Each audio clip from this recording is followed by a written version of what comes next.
Arthur Petri foi no Flow e ele critica o atual momento do Flow. Ousado? Vamos ver. Eu vendo de fora, eu vejo que tu faz a parada porque é um trampo. Porque quando começou, era meio que um espírito revolucionário anárquico, de vamos mostrar pro Brasil que dá pra fazer essa parada e vamos botar em prática a liberdade de expressão que a gente acredita. Aham. Será? Honestamente, eu acho que não tem essa vibe não, cara. Eu acho, e eu vou falar aqui como um criador de conteúdo, tá? Dando meu tostão de opinião, tá? Eu acho que muitas vezes a gente vê coisas que já acontecem lá fora, né? Tipo, Estados Unidos, olha e fala, pô, acho que rolava de ter algo parecido assim no Brasil. Aí o que se faz muito no YouTube, desde que o YouTube existe, é o copia e cola. Agora, claro, à medida que vai crescendo, você vai entrando nessa paranoia do tipo, eu vou dizer que é liberdade de expressão, porque é conveniente, e aí vai. Mas no fundo, mano, é trabalho. Eu penso que foi por trabalho, cara. Quando aconteceu aquela merda, eu percebi que virou um negócio muito mais profissional agora. Fátima Bernardes. E não tem mais o ímpeto revolucionário. Cara, ó, como tinha. Lançou a crítica, hein? Eu acho que você tem um pouco de razão nisso. Porque lembra que eu falei que agora eu tomo mais cuidado com o jeito que eu falo? Eu acho que só de tomar um pouco mais de cuidado com o jeito que eu falo, é meio isso que você tá falando. É aqueles 2 passos pra trás lá que você deu, tá ligado? Só que no meu caso, não é que eu não quero mais ter esse espírito revolucionário. É que se eu for por esse caminho aí, eu vou morrer. Inclusive, o nome disso é isso aqui, ó. Você sabe o que é capitalismo?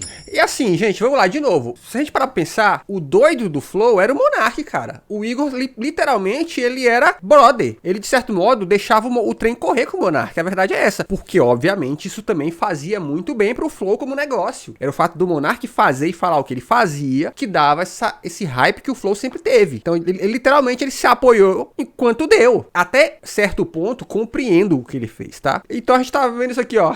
Não é aquele famoso episódio do Pica-Pau, quando o Pica-Pau, todas as aves voam pro sul no inverno e o Pica-Pau não vai. E aí o narrador fala assim, passados 3 semanas, o Pica-Pau dá de cara com a fome. Aí a fome faz pra ele. É isso aqui, pô.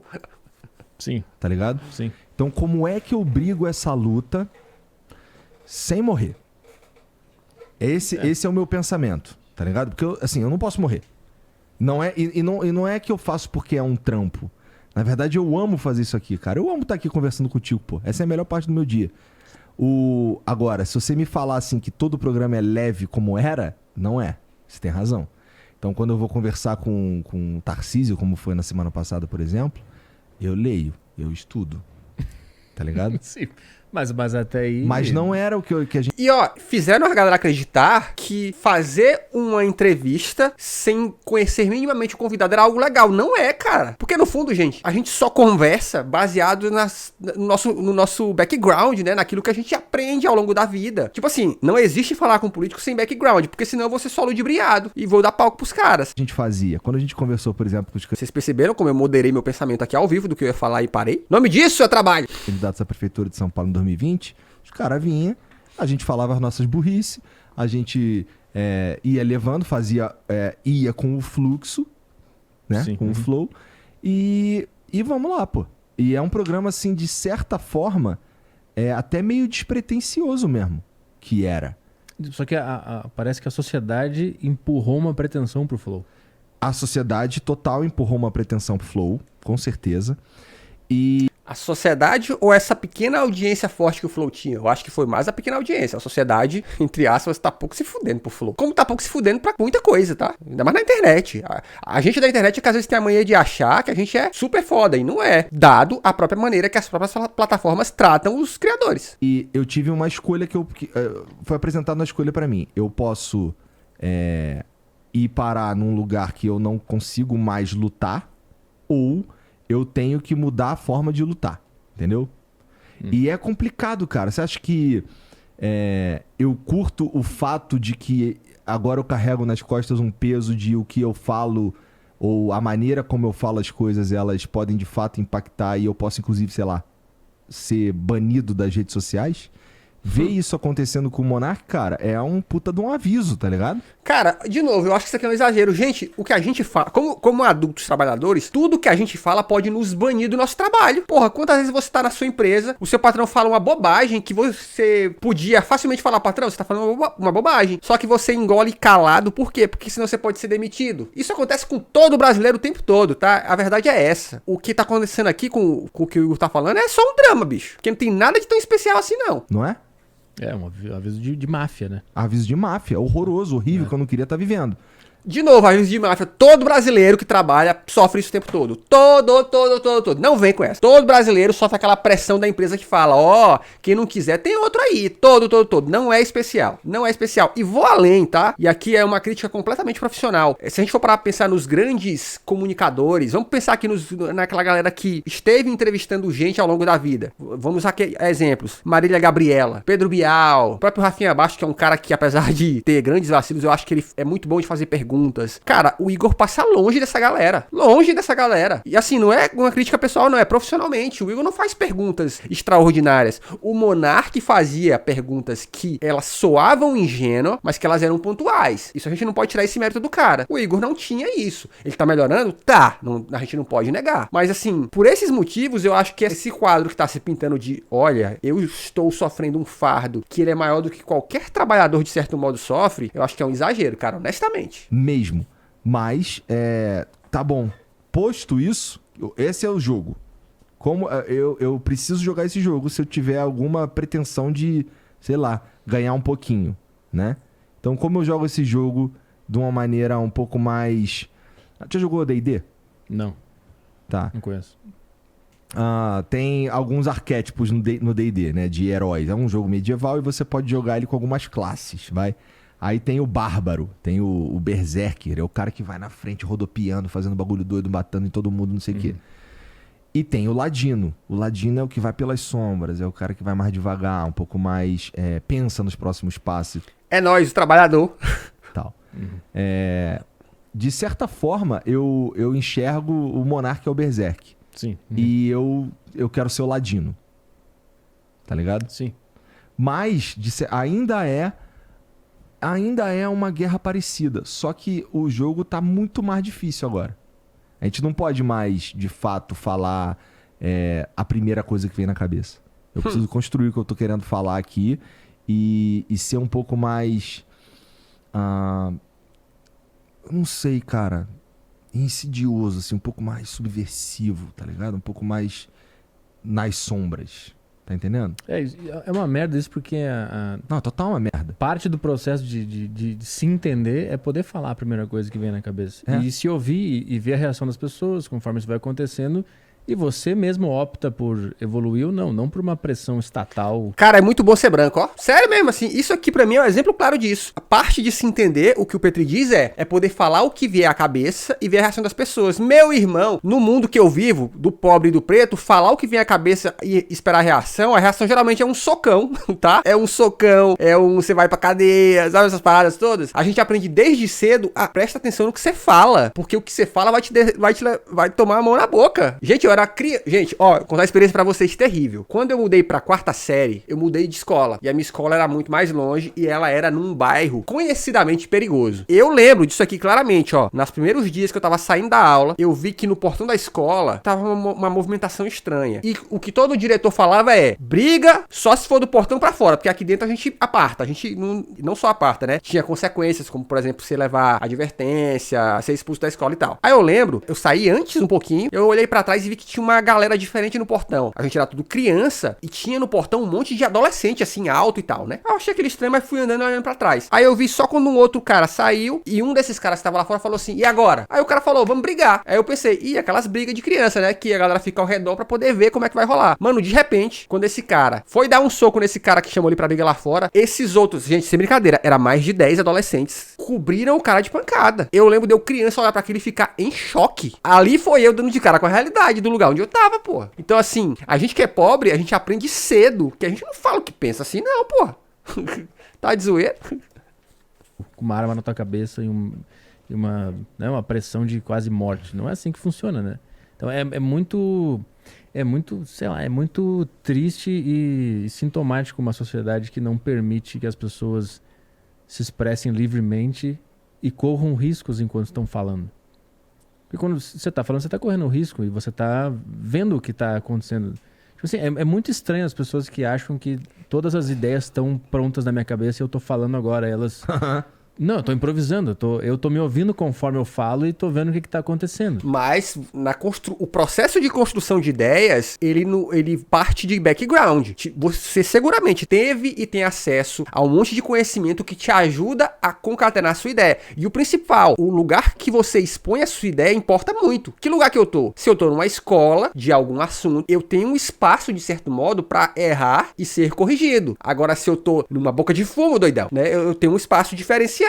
O problema desses camaradas é acharem que o podcast, falar para milhares de pessoas, é um excelente lugar para pensar coisas que vão causar problemas. Não é, bicho. Não é assim que funciona, né? E eles estão sentindo essa realidade bater nas costas, né? Ora, se não é a realidade. Se eu falar uma merda aqui, um absurdo, não é justo que o Estado venha atrás de mim. Porque eu tava construindo. Senta na minha frente e fala, ó, aquele negócio que você falou... É uma puta bobagem. Pode ser que eu bata o pé e fale, não, acho que é verdade. E é bom demais, né? O Estado definiu que, por exemplo, sei lá, racismo é crime, ou nazismo é crime. Aí o cara vai lá e fala, ignorando essa premissa básica da legislação, e aí tudo que ele quer que digam é, você errou. Ai, você errou. Que sofrimentinho. Ai. Lá que eu falei. Aí tudo bem, a gente conversa, né? O meu único problema é o assédio estatal na fala das pessoas. Isso não é ruim só pro trabalho e pelo medo que dá, mas é ruim pra sociedade. A sociedade que não pode se expressar livremente não evolui, não sai do lugar. Agora a gente vai ficar preso na sociedade brasileira por um bom tempo no pensamento, no discurso público. A gente vai ficar parado na criação artística, a gente vai ficar parado por muito tempo. Porque... Bobagem. Desculpa, bobagem. Se você pegar qualquer obra aí do Ney Matogrosso, Secos e Molhados, Cazuza, esses caras lá nos anos 70, 80, já faziam e falavam coisas muito mais ousadas do que a galera fala hoje. Então isso é bobagem. E eu tô falando de gente que viveu em épocas de ditadura. Não tem esse papo de a sociedade não vai evoluir. Ela vai, amigo. Ela faz isso o tempo todo. O que aconteceu nos últimos 4 anos foi exatamente um retrocesso onde só quem tava com liberdade pra falar qualquer bobagem, qualquer merda, era quem? Não era museu e você, chat. Por que será? Se a gente não pode arriscar, improvisar, tentar, testar, acabou. Porque você nunca... Na sua própria cabeça... Diz a galera que tem os podcasts mais visualizados e vistos nos últimos tempos na internet. Eles não podem arriscar nem testar. Em silêncio, você não vai chegar na resposta certa. Lendo um livro... Só lendo o livro. Lendo o livro é bom, mas só lendo o livro e ficar pensando na sua própria cabeça, imaginando como que a ideia que você quer passar seria, nunca é como quando você realmente fala. Quando você fala, você percebe como que essa ideia saiu e aí você pode melhorar ou não, dependendo se você concordou com o que você falou. E tem um input do cara que tá te ouvindo, pô. O cara que tá te ouvindo, ele sempre influencia naquilo que você tá pensando, porque ele vai pôr o ponto de vista dele também, né? Eu também acho. O problema é que eu acho que eles não estão se ouvindo. Gente, tem muita coisa que a gente... Vamos lá. Quantas vezes a gente tem uma ideia, aí só o fato de você falar ela em voz alta, você percebe que, porra, eu falei uma bobagem, hein? É o se ouvir. O que me parece muitas vezes é que esses caras não estão se ouvindo, Juninho. Sim. Em geral, numa conversa, as pessoas não concordam o tempo inteiro. Então eu vou falar uma parada aqui que pode ser um puta de um absurdo, você vai... Cara, isso aí é um absurdo, por isso. Eu, se for inteligente, eu vou querer repensar o que eu tô falando ou o que eu tô pensando pra ver se o que você falou faz sentido também. Ou você vai explicar melhor o que você explicou. Ou eu vou ouvir o que você falou, entender o que você falou, vou ver na minha cabeça se isso faz sentido e daí eu vou te dar uma tréplica. Exato. E essa tréplica, ela pode ser... De fato, reforçando o meu ponto de uma forma mais inteligente. O problema é que ele tá partindo de uma ideia em que os interlocutores são pessoas, primeiro, bem intencionadas e que elas querem o bem-estar uns dos outros. Só que muita gente que vai ser entrevistado não é bem intencionado, muito pelo contrário, ele quer o bem-estar só dos da raça dele. Esse é que é o problema. É como se eu entrevistasse um nazista, por exemplo, pô. Qual é o bem-estar que ele tá procurando? Não é o meu, amiguinho. E nem o de muita gente. É muita ingenuidade de eu achar que vale a pena um bate-papo equilibrado com essas pessoas. Não vale. Né? Então, porra, mas de fato, se a gente entra num lugar que a gente não pode testar, fudeu. Como é que é um comediante sem a noite de testa? Amigo, eu... Vou fazer aqui uma piadinha aqui, né? Pergunta aí pra sua esposa se você pode testar as paradas por aí. Tá fudido, pô. Não existe. Não existe. O cara tá... Não, e o cara tá sempre testando. Mesmo quando não é uma noite de teste, quando é o show dele, quando é o solo dele, eu tô testando as ideias também. Eu não sei se ela tá pronta ainda. Às vezes eu acho que ela já tá, e aí eu faço uma sequência de shows e ela para de funcionar. Eu tenho que voltar e pensar, pô, o que aconteceu? O problema... Aí, eu tento de novo. Então, a comunicação, a expressão... O problema é que a analogia é minha is my passion, né? É que as analogias que eles fazem são muito ruins. Eles fazem analogias que são muito distantes daquilo que, de fato, eles estão tentando trazer pra mesa. Então, é um eterno teste, um eterno improviso. Por mais que você ache que você dominou uma ideia específica, para ela parar de funcionar, é um palito. Daqui a pouco ela para de funcionar e você fica, ué, o que está acontecendo aqui? Então é uma constante evolução. Você vai estar sempre pensando em melhorar. Esse foi o negócio que mais me chamou a atenção no Monarch Day. É a falta de curiosidade da sociedade. Ó, o Psycho falou uma parada interessante, ó. Como é que um comediante tem a noite de teste? Ele testa em um ambiente controlado, deixando claro que é um teste e não está reproduzindo como se fosse coisa certa. Exatamente! Falou certo. De novo, você tá vendo como a analogia dos caras não bate com a realidade? Porque os testes, de fato, são feitos, ó, isso aqui é um teste num ambiente controlado, não é pra todo mundo. Não é o que os caras fazem nos seus podcasts, né? A sociedade como um todo de... Ué, como assim? Não teve um? Como assim? O que ele quis dizer com isso? Não teve. Só chamaram ele de nazista e pronto. Não, discordo. Vários convidados que foram no Flow falavam o tempo todo, Monark, você está enganado. O que rola sempre é esse papo de a galera que vai defender, que fica dizendo, ele não quis dizer isso. Só que o problema é que ele disse isso. É como se eu falasse assim, ô Igor, você é um grande, sei lá, um grande bobão. Aí, tá claro, tá lá o vídeo eu falando, você é um bobão. Aí todo mundo fala, mas ele não quis dizer isso, ele quis dizer outra coisa. Aí é fácil também, né? Então isso é muito sintomático também, a falta de curiosidade e a falta de apreço pela liberdade. São dois aspectos que me levam a crer que o Brasil é um país condenado a isso aí mesmo. Não vai chegar naquele nível que a gente imaginava. De arte, de coisa acontecendo, de rádio, podcast com várias ideias. Isso não vai acontecer, porque o povo brasileiro não é curioso. Quando ele ouve algo que ele não entende ou que afeta ele, a primeira reação dele é ceifar o cara. Mas isso aí, amigo, deixa eu te falar, isso não é o povo brasileiro, tá? Desculpa. Quem faz isso são as classes que comandam esses mecanismos. Tanto que historicamente, de novo, pô, é só fazer exercício histórico. Todas as expressões artísticas do povo, elas foram condenadas o tempo todo. Condenaram o samba, condenaram o chorinho, tentaram condenar o funk, não tem muito tempo. Então, o povo está acostumado a ter suas expressões culturais sendo tolhidas o tempo inteiro. E ainda assim, o povo continua, luta e mantém. Então, essa culpa aí, irmão, ô Aspira, essa pica não é nossa não, pô. É um comportamento fascista, pra você parar pra pensar. Não entendi o que você falou, morre. Uhum. Não tem nenhum ponto de... Como assim? Deixa eu mesmo pesquisar se tem algum sentido o que ele falou e se ele só falou de um jeito errado. Deixa eu pesquisar. Aí você vai ver, puta, é verdade o que ele falou, acontece lá mesmo, caralho. Então ele se expressou mal. Ah, foi isso. Vamos conversar com o cara. Vou aqui no programa explicar pra ele ou entender o ponto dele. Aí que tá, porra. Todo mundo fez isso. Cara, todo mundo que foi na porra desse podcast fez isso com o Monark. Chance esse menino teve pra cacete. Esse menino, né? Teve pra cacete. Chances que nós bem sabemos que se fosse eu e o chat aqui, a gente não teria. Dele, como que ele chegou nessa conclusão. Eu não falo desse caso específico. Esse caso é um grande exemplo de como a gente funciona como sociedade. Então, dá muita tristeza de perceber que não é um povo curioso e que não tem um apreço pela liberdade. Discordo, Petri. Nem pensa nisso. Ela não consegue entender o que é a liberdade. Eu já vi gente confundindo liberdade de expressão com atitude. Uma vez eu recebi num vídeo meu no YouTube o cara falando assim, hoje em dia tudo é ironia. Vou roubar um carro e vou dizer que foi ironia. Tipo, esse é o nível de confusão que tem. Não. Isso é o nível de analogismo my passion, que vocês fazem o tempo todo. Vocês acabaram de fazer. Alguém fez e aí você tá condenando. Aqui. O cara acha que palavra e atitude é a mesma coisa. Aí você pensa, vale a pena eu ficar dando soco na ponta da faca? Ou é melhor eu me retirar de campo e, cara, se explodam aí. Eu vou fazer o meu negócio onde eu puder fazer, no meu clube de comédia, no meu show, aqui no meu site. Faz o teu negócio aí, só não me incomoda, bicho. Eu não quero nem que você veja o meu conteúdo. Tá tudo bem, se você pensa assim, tudo bem. Sabe, eu perdi completamente a esperança de que a gente possa atingir aquele nível de cultura, sei lá, de sociedade trocando ideia, conversando, improvisando. Eu perdi completamente. Cara, aí que tá, ó. Aí de novo, isso é ar de superioridade. Porque, cara, goste ou não, essas ideias de liberdade de expressão, eles discutiram com os Orelha? Discutiram. Mas eles levaram gente que é intelectual, porra. E essas pessoas que são intelectuais, renomadas, falaram assim, não, o que você tá pensando não acontece no mundo real. E aí, qual é o discurso? Desisto. acho que sou incompreendido. Não, porra. Porra, é achar que todo mundo é burro. Não. Você tá tendo vários pontos de vista e vários desses pontos de vista estão te falando. Irmão, você tá errado. E curiosamente, quem tá do mesmo lado que vocês é gente muito estranha. Essa esperança. Eu tive bastante essa esperança. Não fala isso pra mim não, cara, porque eu tenho essa esperança. Eu acho que a gente vai, eu acho de verdade que a gente chega lá. Ai, ai, é isso aí. Se inscreve no canal porque temos vídeo todo dia.